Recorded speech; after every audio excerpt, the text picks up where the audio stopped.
기도하겠습니다. 하나님 아버지, 오늘도 복된 날 주시니 감사합니다. 새로운 아침과 새로운 기대감으로 오늘 살게 하시니 감사합니다. 제가 사는 오늘 이 자리가 아버지께서 주신 자리임을 믿습니다. 주님께서 머물게 하셨다면 그곳에 아버지의 뜻이 있음을 믿습니다. 그 뜻을 따라 순종하는 하루 되게 하여 주옵소서. 예수님의 이름으로 기도합니다. 아멘. 찬송가 29장을 찬양하겠습니다.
예레미야애가 1장 8절입니다. 예루살렘이 크게 범죄함으로 조석거리가 되었으니 전에 그에게 영광을 돌리던 모든 사람이 그의 벗었음을 보고 업신여김이여 그는 탄식하며 물러가는도다. 아멘. 오늘 성경 설교의 제목은 행복해지는 방법입니다. 그런데 오늘 성경 본문을 보시면 전혀 행복과는 다른 전쟁의 참화로 폐허가 된 예루살렘의 모습이 묘사되어 있습니다. 그렇다면 예루살렘이 왜 전쟁의 참화로 인해서 황폐화가 되었는가? 정치적인 문제였는가? 군사적인 문제였는가? 또 전쟁 때문이었는가? 그렇지 않다라고 하는 것이죠. 오늘 성경은 예루살렘이 황폐화가 된 이유, 전쟁의 참화를 경험한 이유, 그것은 바로 하나님 앞에 죄를 지은 결과다. 이것이 바로 예레미야 애가의 중요한 화두입니다. 우리 이런 의미로 오늘 성경 본문 예레미야 애가 1장 8절의 말씀을 다시 한 번 더 읽어보겠습니다. 예루살렘이 크게 범죄함으로 조석거리가 되었으니 전에 그에게 영광을 돌리던 모든 사람이 그의 벗었음을 보고 업신여김이여 그는 탄식하며 물러가는도다. 자, 여기 보십시오. 예루살렘이 크게 범죄함으로 알몸이 되었습니다.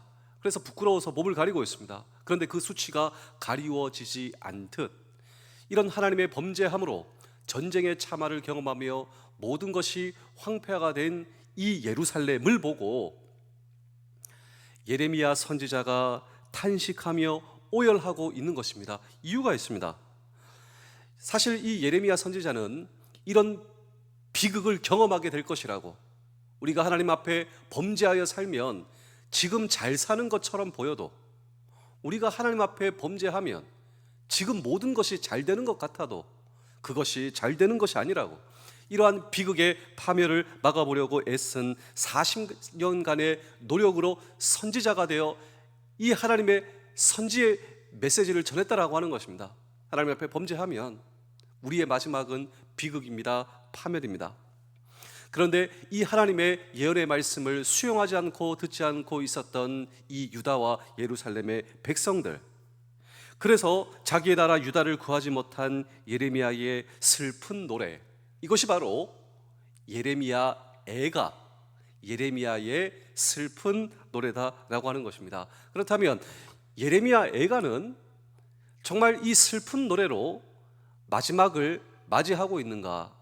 이 예레미야의 애가의 주제는 슬픈 노래인가? 그렇지 않습니다. 저는 이 예레미야 애가의 주제가 바로 행복해지는 방법이다. 목사님, 조금 이상한데요. 예레미야 애가 슬픈 노래라고 말씀하셨지 않습니까? 지금 유다의 수도 예루살렘이 전쟁의 참화로 황폐화가 돼서 그냥 끝난 게 아닙니까? 끝이 아니죠. 왜 이것이 끝이 아닌가? 라고 하는 질문을 오늘 우리는 이 성경 본문 속에 던지고, 왜 예레미야 애가가 행복해지는 방법인가?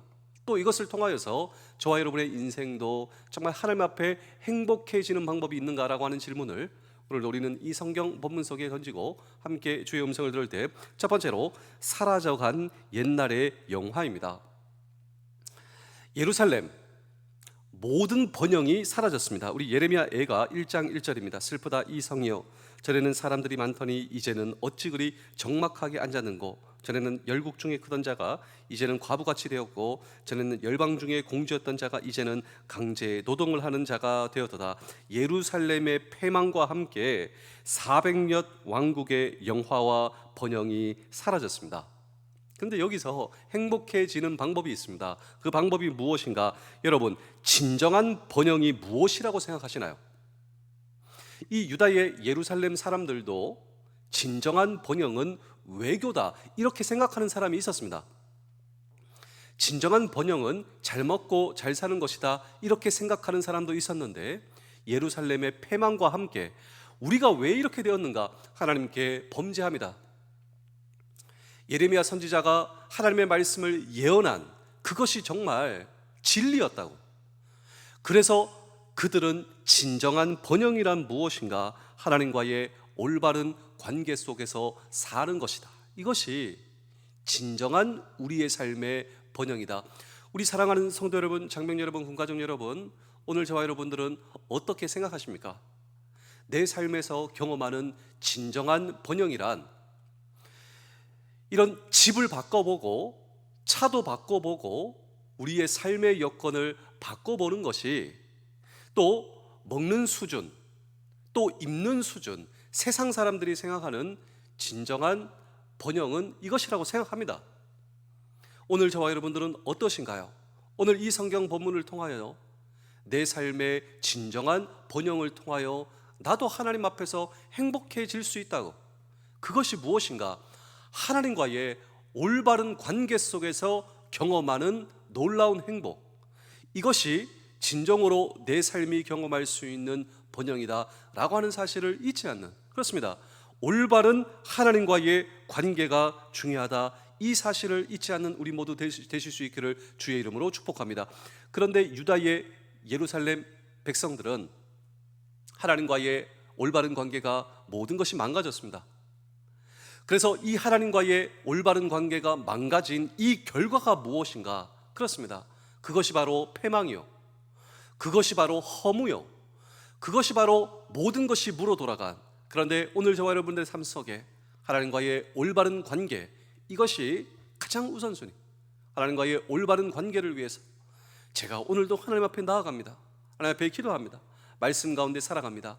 이 모습이 우리의 모습 되실 수 있기를 주의 이름으로 축복합니다. 두 번째로, 여러분, 하나님과의 올바른 관계가 망가지고 하나님 앞에 범죄한 예루살렘 백성들의 모든 존귀가 사라졌습니다. 우리 예레미야 애가 1장 6절입니다. 딸 시온의 모든 영광이 떠나가며 그의 지도자들은 꼴을 찾지 못한 사슴들처럼 뒤쫓는 자 앞에서 힘없이 달아나도다. 자, 여기 보시면 딸 시온의 모든 영광입니다. 성경학자들은 옛날에 다른 나라의 조공을 받던 유다, 이제는 조공을 드리는 신세가 되었고, 전에는 열방의 지혜자들이 지혜를 구하러 모여들었지만 이제는 동맹을 요청하러 오던 우방 국가들이 배반하여 원수가 되었다. 이것을 통하여 우리가 무엇을 알 수가 있냐면요, 여러분, 우리는 존귀합니다. 오늘 저와 여러분, 여러분 정말 존귀한 존재입니다. 우리가 왜 존귀한 존재인가? 내가 경험하고 있는 유니폼 때문에 내가 존귀한 존재인가? 그렇지 않습니다. 내가 존귀한 이유, 내가 가지고 있는 재산 때문에, 내가 가지고 있는 그 무엇 때문에 내가 존귀한 존재인가? 그렇지 않습니다. 오늘 저와 여러분들이 존귀한 이유는요, 하나님의 자녀가 되었기 때문에. 내가 하나님의 자녀예요. 이것보다 여러분 존귀한 것은 없습니다. 내가 존귀하다고 생각하는 세상의 무엇은요, 사라집니다. 만약에 그것이 사라지면 나는 비천한 존재이단 말인가? 세상의 시각으로는 그렇지 않습니까? 내가 어느 순간 존귀한 존재이다. 그것 때문에 비천한 존재도 될 수 있고. 여러분 사실 그렇지 않습니다. 오늘 저와 여러분들이 존귀함의 근거는 하나님의 자녀가 되었다. 우리가 어떻게 하나님의 자녀가 될 수 있었는가? 예수 그리스도의 이름을 믿는 자, 하나님의 자녀가 되는 권세를 주셨다. 오늘도 기억하십시오. 나는 하나님의 존귀한 자녀이다. 그런데 여러분, 이런 하나님의 존귀함의 권세와 그리고 하나님의 자녀가 되는 이 권세를 오늘 저와 여러분 망각하면, 여러분 오늘 우리의 삶의 모든 근간이 무너질 수 있다라고 하는 사실을 기억하십니다. 그렇습니다. 오늘도 하나님의 자녀가 되는 이 권세를 붙들 때, 예수 그리스도의 이름을 믿는 자, 오늘도 그 예수 그리스도의 이름을 붙들 때 오늘 저와 여러분들의 인생은 그렇습니다. 하나님 앞에서 행복하게 살아갈 수 있는 이 놀라운 은혜가 우리의 은혜가 된다. 이 사실을 여러분 기억하시는 우리 모두 되실 수 있기를 주의 이름으로 축복합니다. 세 번째로, 여러분 이 유다의 예루살렘, 하나님 앞에 범죄한 그들은 모든 종교가 사라졌습니다. 우리 예레미야 애가 1장 4절입니다. 시온에 도로들이 슬퍼하며 절기를 지키러 나아가는 사람이 없음이로다. 모든 성문들이 적막하여 제사장들이 탄식하며 처녀들이 근심하며 시온도 곤고를 받았도다. 자, 여기 보시면 유다의 종교가 사라졌다라고 하는 것이죠. 예배도 사라지고 또 종교적 절기도 다 사라지고 하나님께 예배할 성전이 우상 숭배의 집으로 변절되었다. 이것이 하나님 앞에 범죄한 그들의 결말이었다라고 하는 것입니다. 우리는 보통 종교를 이해할 때 내가 종교를 선택한다 이렇게 생각하지만요, 보통 사람들 그렇지 않습니까? 내가 종교를 선택한다. 그런데 하나님을 향한 신앙, 하나님을 향한 믿음은요, 여러분 생명입니다. 보통 세상 사람들의 종교는 취사 선택이지만 하나님을 향한 신앙은 생명이에요. 이유가 있습니다. 다른 종교는 그 신이 나와 소통해 주지 않습니다. 우리가 그 앞에 나가려고 몸부림치는 것이죠. 그래도 그 신은 나에게 반응하지 않습니다. 그런데 하나님을 향한 신앙은요, 하나님은 나와 소통해 주세요. 여러분 이 놀라운 은혜, 내가 눈물로 기도할 때 내 눈물을 보시는 하나님, 내가 기도할 때 내 기도를 들으시고 응답하여 주시는 하나님, 내가 주저앉아 쓰러져 있을 때 다가와 내 손을 붙들어 주시는 하나님, 오늘도 저와 여러분들이 예수 그리스도의 이 십자가의 신앙을 붙들 때 부활의 은혜를 우리에게 보여주시는 주님, 그 주님이 나의 주님이십니다. 나와 함께 아파하시는 주님, 내가 어디로 가든지 두려워 말라, 놀라지 말라, 내가 너와 함께 함이니라 말씀하시는 하나님. 여러분 오늘도 그 하나님, 그 하나님이 나의 하나님이시다. 여러분 이보다 더 놀라운 행복이 어디에 있겠습니까? 그렇습니다. 오늘도 하나님과의 올바른 관계 속에서 하나님의 자녀가 되는 이 권세를 붙으시며 오늘도 나와 소통하시고 나와 함께 하시는 하나님, 그 하나님과 더불어 동행할 때 우리의 인생에 놀라운 행복의 비밀이 경험된다라고 하는 사실입니다. 마지막으로 여러분, 범죄한 예루살렘의 그 백성들은 모든 즐거움이 사라졌습니다. 우리 예레미야 애가 1장 7절입니다. 예루살렘이 환난과 유리하는 고통을 당하는 날에 옛날의 모든 즐거움을 기억하며 그의 백성이 대적의 손에 넘어졌으나 그를 돕는 자가 없어졌고 대적들은 그의 멸망을 비웃었도다. 자, 이러한 비참한 현실을 경험하고 있었던 사실 이 예루살렘의 뜻이 무엇인 줄 아십니까? 지금 예루살렘은 비천한 곳이 되었어요. 말로 닿을 수 없는 환난을 경험하고 있는 도시가 되었습니다. 그런데 이 예루살렘의 뜻은 기쁨의 도시다라고 하는 것이죠. 그런데 그 기쁨과 번영과 평화와 존귀와 찬송이 떠나갔다. 여러분, 진정한 즐거움, 에덴입니다. 에덴. 사실 우리 에덴 동산 할 때 이 에덴이 기쁨이라고 하는 뜻을 가지고 있습니다. 즐거움. 근데 기쁨과 즐거움의 여러분 근원은요, 우리가 하나님의 통치를 받아야 됩니다. 하나님의 통치. 하나님의 통치를 받을 때 내 삶 속에 경험되는 하나님의 기쁨.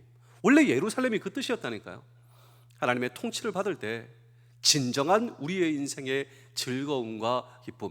그런데 역설적으로 기쁨의 도시가 하나님의 통치를 거부하고 있습니다. 하나님의 통치를 거부하고 있어요. 하나님의 통치를 거부하고, 여러분, 물질과 돈과 권력과 외교와 군사, 여러분, 이것의 통치를 받으려고 하는 우상의 도시가 되었습니다. 그 결과가 무엇입니까? 전쟁의 폐허로 돼버린, 저는 우리의 인생도 마찬가지라고 생각합니다. 하나님의 통치를 경험할 때 하나님께서 지켜주십니다. 하나님께서 막아주십니다. 하나님께서 진정한 우리의 인생의 기쁨과 즐거움을 공급하시는 이 하나님의 통치 속에 살 수 있는 우리 모두 되실 수 있기를 주의 이름으로 축복합니다. 두 번째로, 파멸의 원인인 유다의 죄입니다. 우리 예레미야 애가 1장 8절을 보실까요? 예루살렘이 크게 범죄함으로 조석거리가 되었으니 전에 그에게 영광을 돌리던 모든 사람이 그의 벗었음을 보고 업신여김이여 그는 탄식하며 물러가더라. 자, 예루살렘이 크게 범죄하였다. 유다가 파멸하는 것은 죄 때문이다라고 하나님 앞에 범죄한 그들 때문이었다. 우상 숭배가 유다의 결정적인 죄였다라고 하는 것입니다. 우리 사랑하는 성도 여러분, 장병 여러분, 하나님 앞에 범죄하다, 죄. 이 죄라고 하는 단어는 하마르티아. 이 하마르티아는 화살을 쏘는데 이 화살이 관역에서 벗어났다, 목표를 벗어났다, 하나님의 계획에 벗어나 살고 있는 것, 이것이 죄입니다. 오늘 저와 여러분도 우리가, 목사님 저는 크게 죄를 지은 적이 없습니다. 성경이 말하는 하나님 앞에 범죄하였다, 하나님의 기대대로 살지 못하는 우리의 삶, 그리고 우리가 하나님께서 계획하신 우리의 삶의 그 계획대로 살지 못하는 삶. 그런데 이스라엘 백성들은 하나님의 백성이었죠.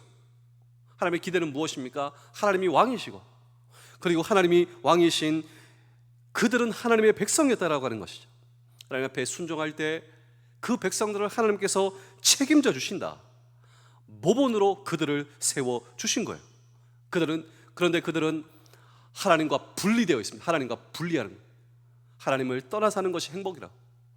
그래서 그들의 결과는 마치 이 포도나무 가지가 포도나무에서 떨어져 살 때 여러분 말라버리는 것이죠. 말라버리고 있는 그들의 참상. 제가 마지막으로 두 편의 이야기를 들려드리고 오늘 설교를 마치겠습니다.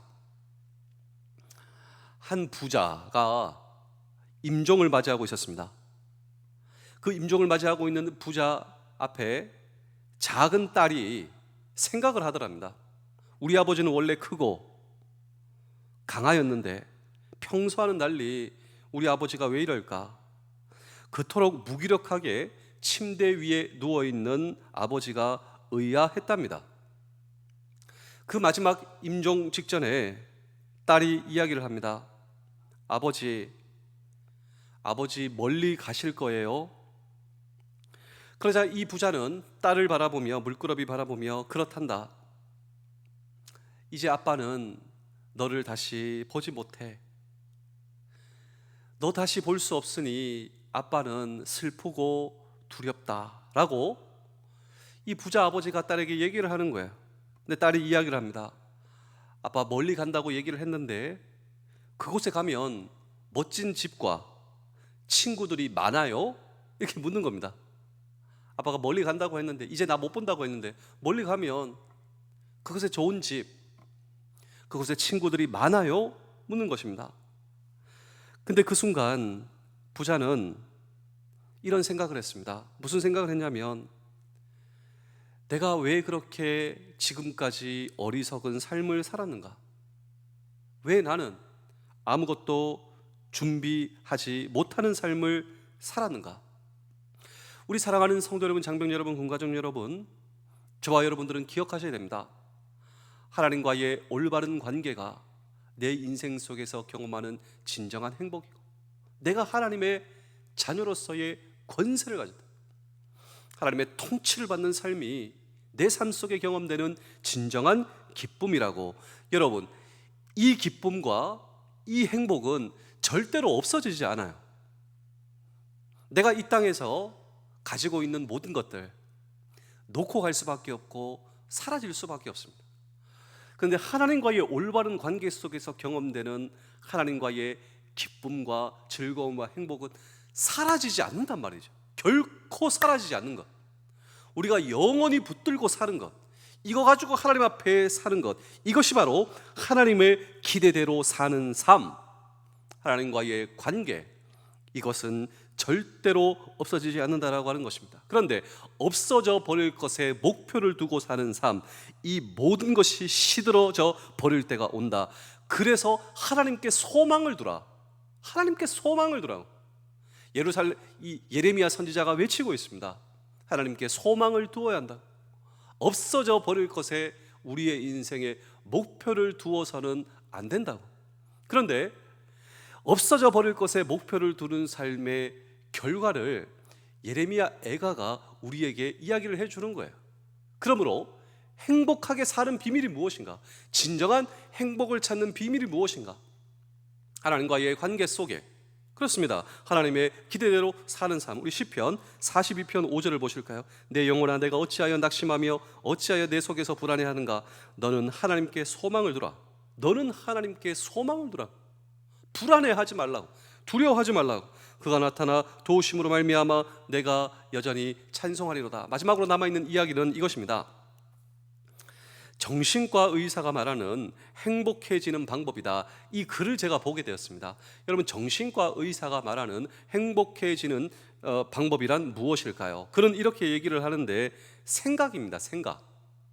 정신과 의사가 말하는 행복해지는 비밀은 생각인데, 생각, 우리의 생각인데, 이 생각에는 네 가지의 생각이 있어요. 첫 번째로 좋은 과거에 대한 생각입니다. 좋은 과거. 두 번째로 나쁜 과거에 대한 생각이에요. 세 번째로 좋은 미래에 대한 생각. 네 번째로 나쁜 미래에 대한 생각. 이 생각은 네 가지로 과거와 미래에 대한 생각이 있는데, 과거는 나쁜 생각, 나쁜 과거, 좋은 과거에 대한 생각. 미래도 마찬가지입니다. 좋은 미래와 나쁜 미래에 대한 생각, 이 네 가지가 있다라고 하는 것인데요. 그런데 그 생각이 과거, 미래로 가면 정신 건강이 아주 안 좋아진다라고 하는 것이죠. 우리의 생각이 나쁜 과거에 머물러요. 나쁜 미래에 머물러요. 우리의 정신 건강이 안 좋다라고 하는 거예요. 그런데 한 걸음 더 나아가 좋은 과거, 좋은 미래에 우리의 생각이 머물러도 정신 건강에 좋지 않다라고 하는 것입니다.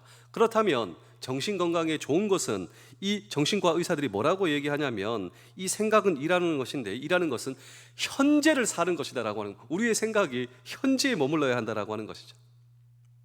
과거와 미래에 대한 우리의 생각을 줄이고 현실에 충실하게 사는 것이 정신 건강으로 가는 길이다.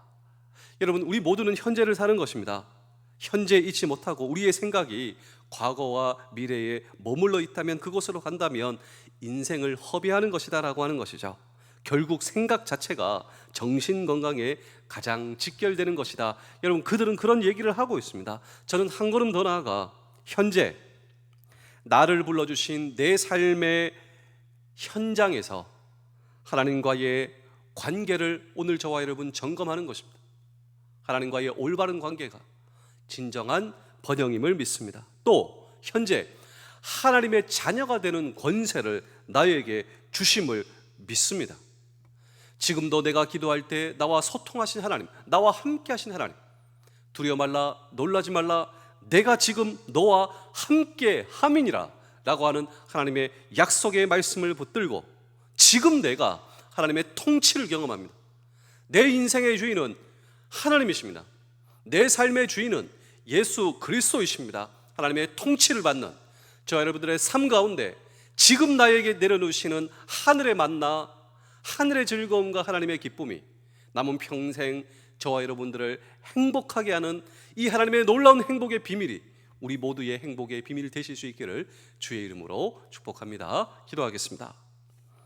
주님, 오늘도 제가 머물고 싶은 곳이 아닌 주님이 명하신 자리에 머물게 하시며 제가 가고 싶은 곳, 만나고 싶은 사람만이 아니라 내가 반드시 가야 할 곳, 만나야 할 사람들을 찾게 하시며 그것이 하나님의 위로의 자리가 되게 하시고 서로를 세우는 자리 되게 하여 주시옵소서. 오늘도 어디에 있든지 선한 열매를 거두게 하시며 하나님의 음성에 따라 그 뜻을 따라 살게 하여 주시옵소서. 나의 주님, 오늘도 나와 함께 하시며 예수 그리스도의 이름으로 기도하옵나이다. 아멘.